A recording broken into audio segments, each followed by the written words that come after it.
Hello. Xin chào. A question exists today. Do I survive to the end of the day? Today might be the most difficult ride I've ever had. From what I've heard, I have some 45-degree inclines, stuff I've never experienced before. I am going to be rising around 2 kilometers over the course of 25 kilometers in length. I'm in LaoCai, headed up to a mountain village called SaPa.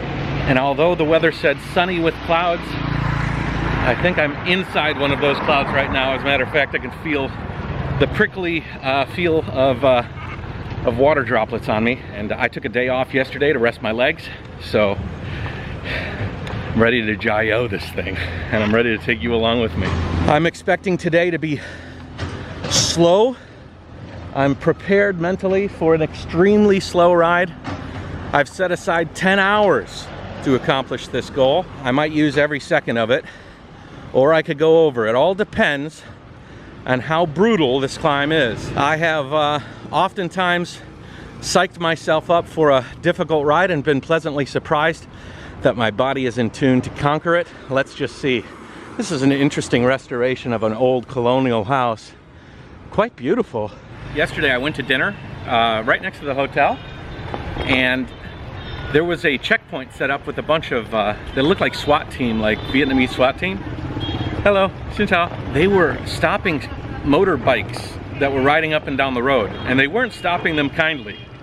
There was like 6 to 10 of them, a couple of guys on a bike that were roaming up and down the street. And as these bikes rode past, they ran out in the street with their batons and they whacked the guys, the riders. I don't know what the hell they were doing that for, but I sort of just turned my head and kept going. I didn't want to get caught up in whatever it was, but they were whack. And a couple of them, like, I saw one guy jump, one of the SWAT guys jumped onto the back of the bike and was like wrestling with the guy as he tried to get away. I don't know what the hell was going on. Leaving LaoCai. It was interesting.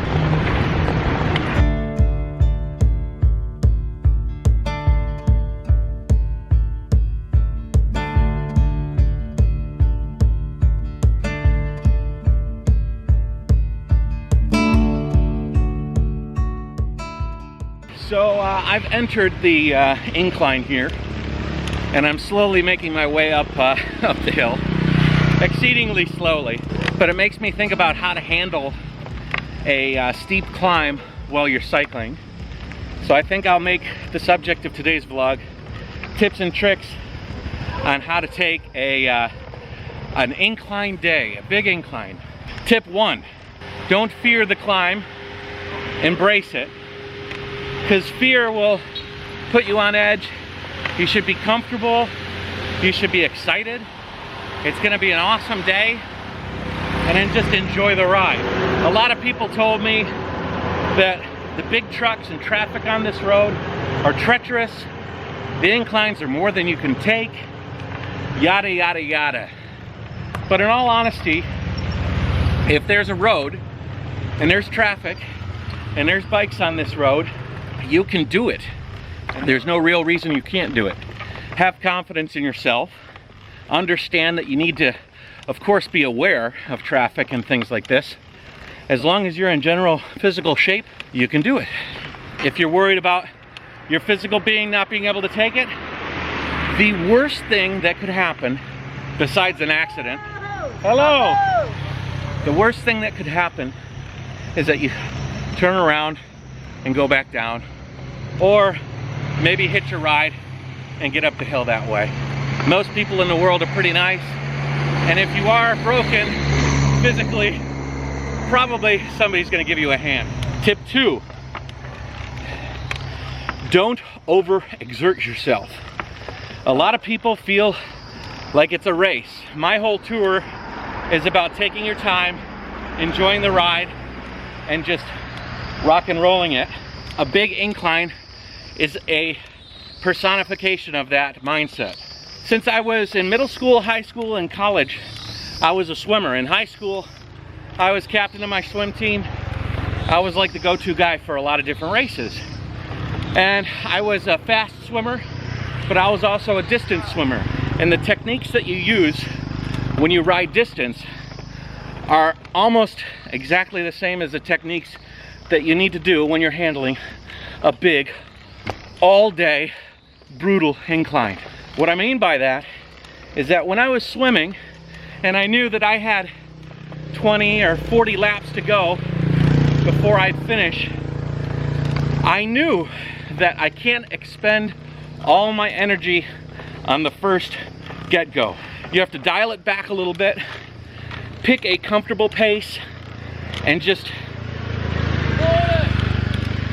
little engine that could it all the way up to the top. I can't stress that enough.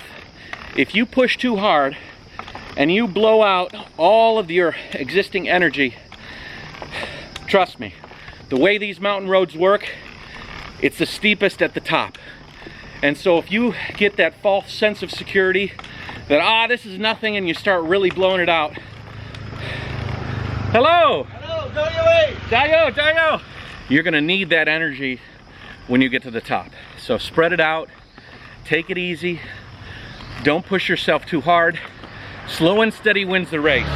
Tip 3 is really important, and it's not a tip that I have to worry about right now, but it's a tip that a lot of you guys might have when you're riding an incline. Don't compete if you're with your friends. I ride solo around the world, and so the only competition I have is with my own self and my own heart. Don't worry if somebody's faster than you. There's always somebody faster than you. But you know what? If they're a good friend and they're part of your team, they're gonna wait for you at the top, and you're gonna give them a big high five, and you're all gonna share in the glory of the top. It just might take you a little longer, but do not make it a race. If it's a grueling uphill, you're just gonna hurt yourself. Now the caveat to that is that if you really wanna make it a challenge, you have to push yourself.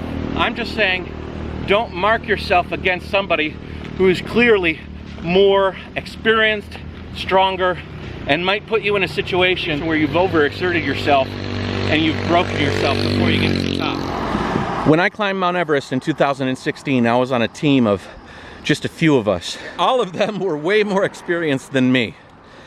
They would hike a section of Mount Everest so much faster than me, and it was a heartbreaking thing.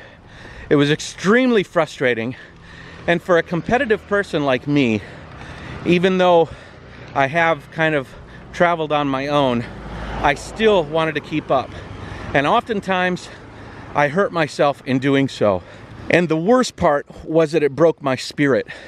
One of the reasons that I turned around before I reached the summit of Everest is that I was mentally broken.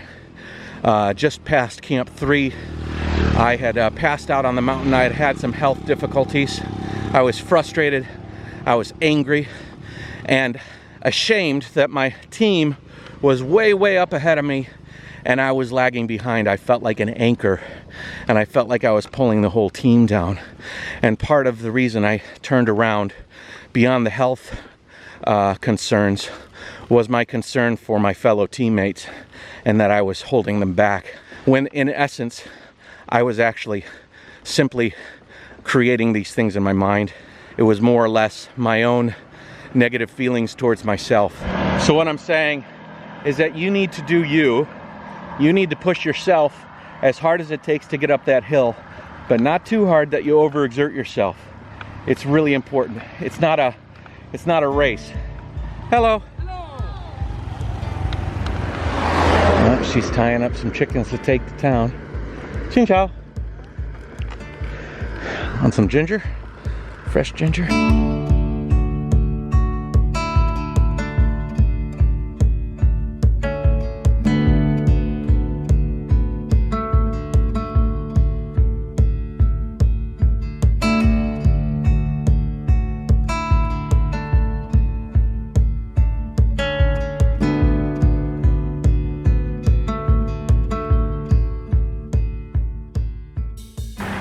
Tip number 4, before you start, have a big healthy breakfast. If it's in the morning or whenever you start, make sure you load up, eat a bunch of carbs, drink a lot of liquids, And really important, have liquids with you on your ride. Unless you really know the path you're taking and you know that there's gonna be pit stops along the way, the last thing that you want is to be on the mountain, on that hill, and be dehydrated.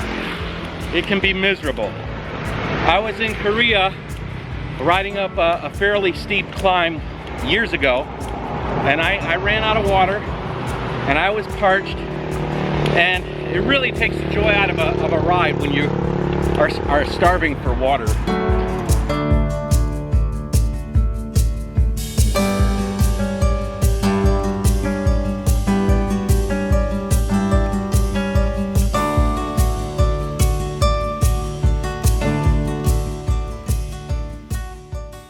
Tip number 5, break your climb into bite-sized pieces. Oftentimes, if you look at the whole distance you have left, it can be a little bit imposing. For example, just coincidentally, there's a sign on the side of the road that says SaPa is 22 kilometers away. That's my destination, and 22 kilometers at the pace I'm on might seem a little daunting. But if you break it into little pieces, little bite-sized chunks, even you look at kickback to kickback, because a lot of these mountain roads are like this. Oftentimes I go 1, 2, 3, and I don't look ahead. I only look at the next kickback, and I take it one kickback at a time. Cut it into bite-sized pieces, and you'll find that you'll be progressing in your mind a lot faster than you would think. Every goal that you accomplish is a win, right? And it provides you a little bit of a boost of confidence and energy. And the more wins you have, the more confidence that you're gonna have, the more energy you're gonna have. Mental energy, which will translate into like a physical burst of energy, like a second wind or a third wind.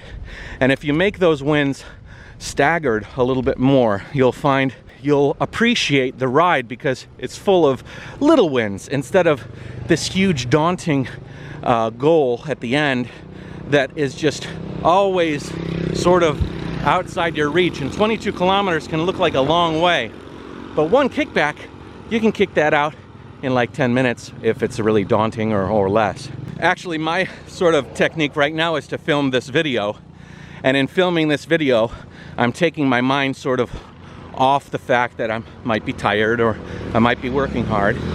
And I've already gained 452 meters, almost a half a kilometer up, which is fantastic.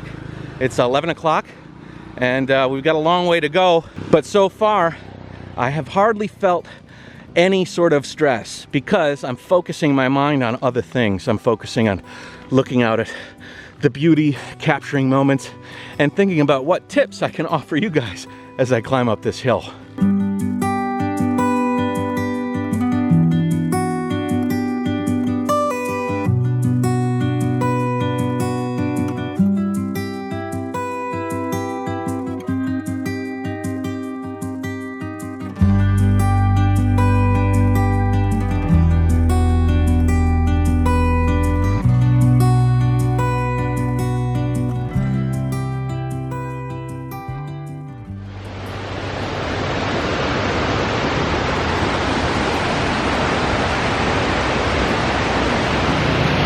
Number 6 in Chinese, this means 6 by the way.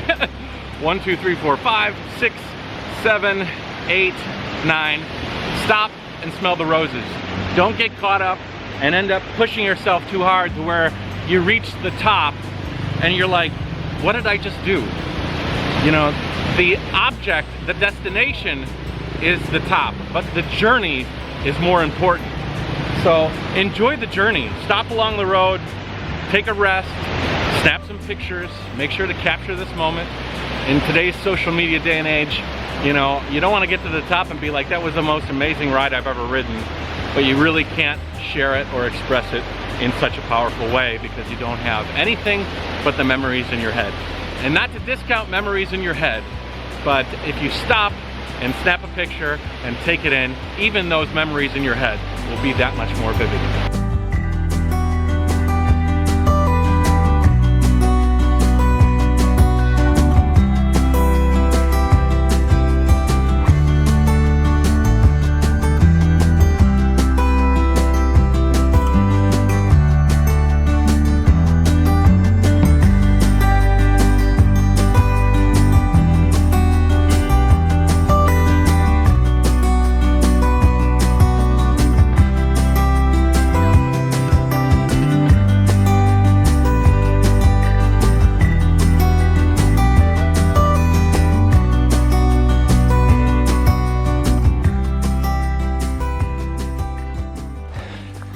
What is this thing? Wow. What is this tunnel? Interesting. Hello? I wonder where it goes. Hello? Jayoe! You guys want to spend a night in that cave?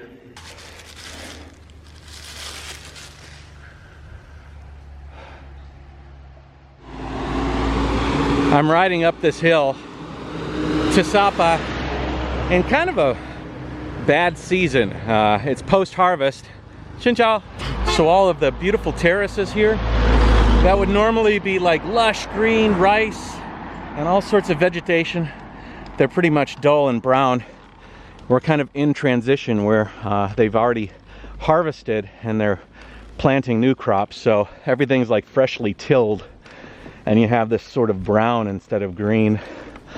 Also, SaPa is well known for being cloudy, and even though the forecast called for clear skies, not necessarily clear today. Lots of people selling these flowers, these red ones. Xin chào, hello. There's also people like hauling these trees down from the mountain. Some of these bikes have like two trees tied to either side, and cars have a bunch of trees. I think that they're for the upcoming holiday, sort of like a holiday tree, like a Christmas tree sort of, but in their own culture.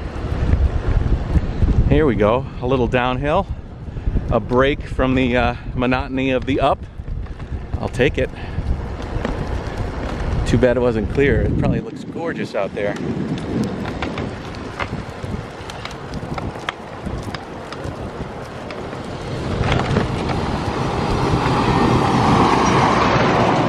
There's a few trees right there.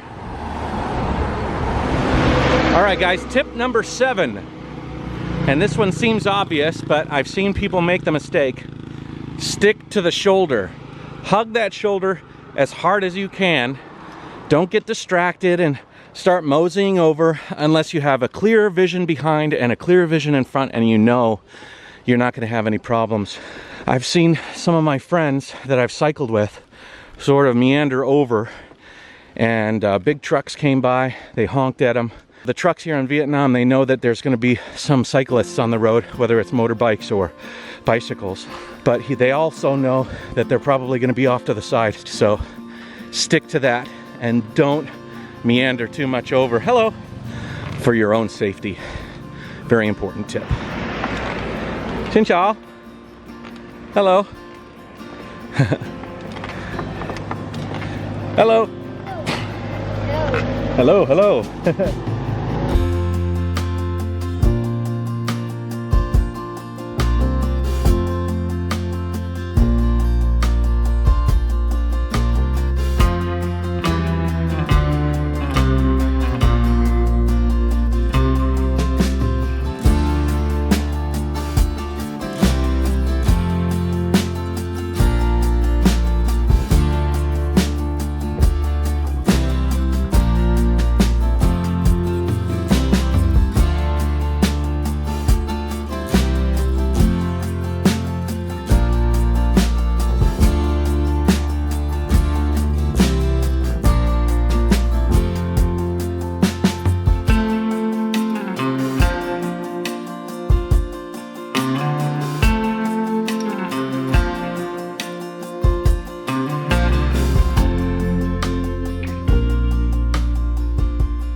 Tip number 8, use your rear view mirror.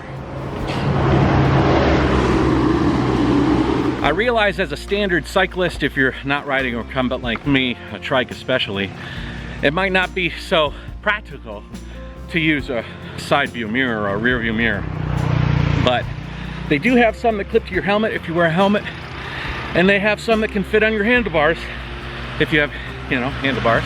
A rear view mirror is a very important element to have when you're doing a lot of these climbs, because if you can train your eye to be prepared to look to the side and kind of have that in your periphery at all times, it's a very important early warning system for potential dangers. When I'm riding an uphill like this, I sort of live in a zone that allows me to see forward and capture my rear view mirror to see what might be coming up from behind. And so along the same vein as using your rear view mirrors is using your ears. I heard that horn honk, and so I knew something big was on its way around the corner. That means no using earphones when you're listening to music, if you're listening to music. Personally, I have a Bluetooth speaker that allows me to play music, so I'm situationally aware still, while still hearing my favorite tunes on the radio. 10, 10, 10, 10.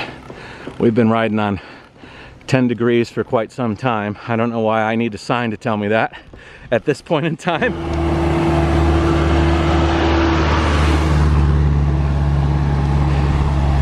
Your ears are a powerful, powerful weapon to keep you safe on the road when you're going up a steep incline.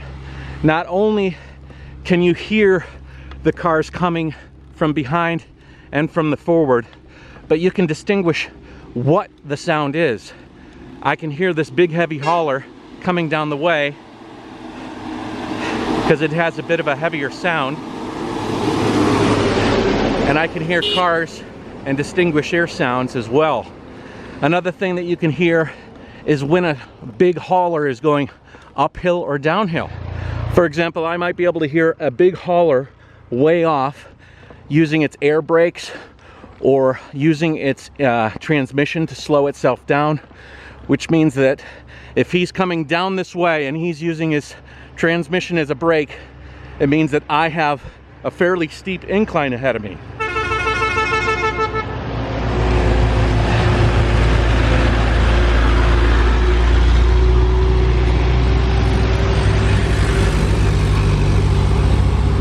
Conversely, if I hear a truck, but maybe I can't see it in my purview, but I know it's coming from the front, and I hear it sort of working really hard to race uphill, I can hear the engine doing overtime, pushing it forward. I know that it is coming uphill towards me, and that means that I have a downhill ahead of me. So it can be predictive as well. I can kind of listen forward and get a gist of what I might be going into in the near future. So listening is super important. So keep that music down so that you can use your ears as a tool to figure out what's going on in front. Hello. You see, I can listen to this guy revving up the hill, and I can also hear him as he turns around the corner. And if I can hear that sound switch down, maybe he lets loose, eases up, I know what kind of incline I'm in store for. These guys can't tell me much though. These kids up here, they have dirty shoes, broken jackets, dirty hair. They look like they haven't showered or bathed in a long time. I took as much small bills out of my wallet as I could and gave it to them. Hopefully, I don't know, hopefully I can get them something. But they got smiles on their faces for the most part. Here's an extra tip. We'll call this one tip number 9.5. If you're going fairly high uphill, you should expect the temperature to change, and you should bring clothes accordingly. You get above 1 kilometer in the air, it's gonna get cool. Hello. Looks like the culture changed up here. Like people have, their hair is darker and longer. Their clothes are different. Very pretty.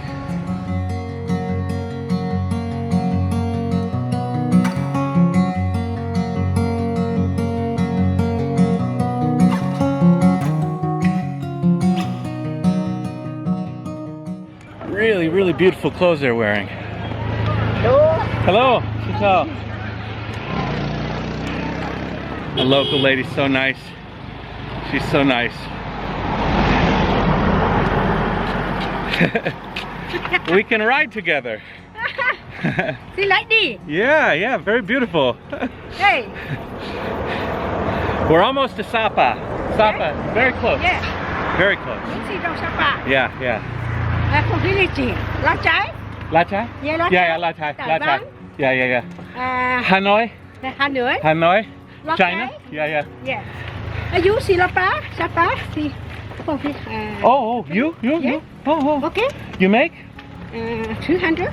200? Yeah. Oh, it's too much. 100.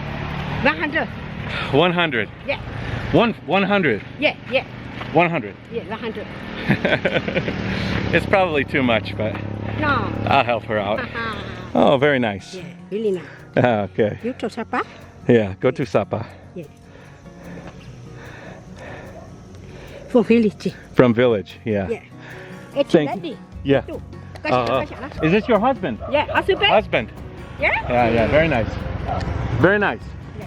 Thank you. Yeah. Bye-bye. Bye-bye.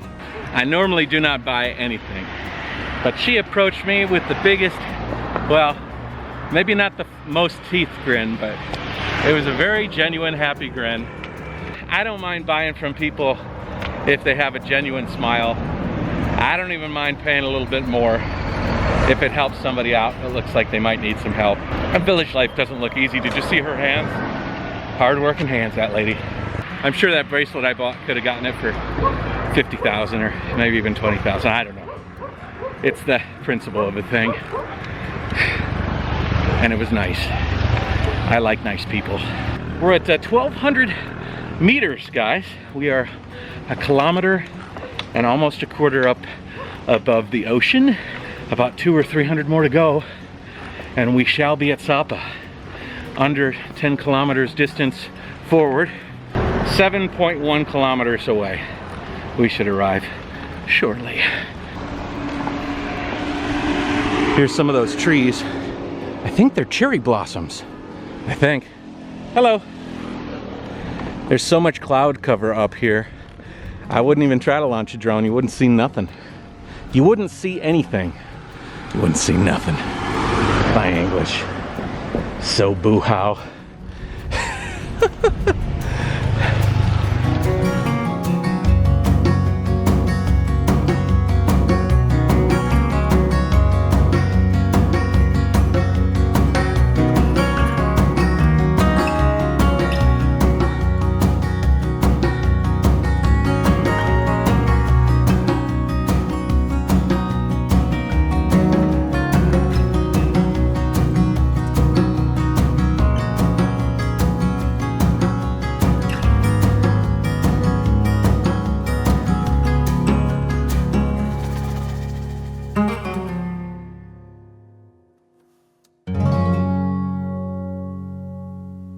And the most important tip of all is to understand that there is an end to every ride when you're doing an incline. And it's typically the top of the mountain.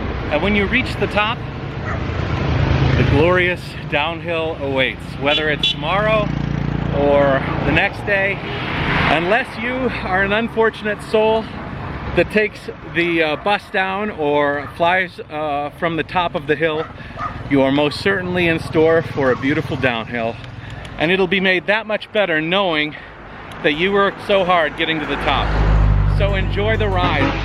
Enjoy the hard work, because it's all gonna pay off for that downhill. I am approaching SaPa. I'll be here in just a few minutes. I'll touch it one more time when I get to the hotel. Jayoe. Hold on, wait for the morning, till the sun comes over the hills. Make your call loud and clear. I will listen patiently. How are you to know? How are you to know? It's all the things you do. All right, guys, we've arrived. Hey, that wasn't so bad, right? Actually, it was quite fun. We're at 1,468 meters, not so bad. We covered a distance of 35 kilometers.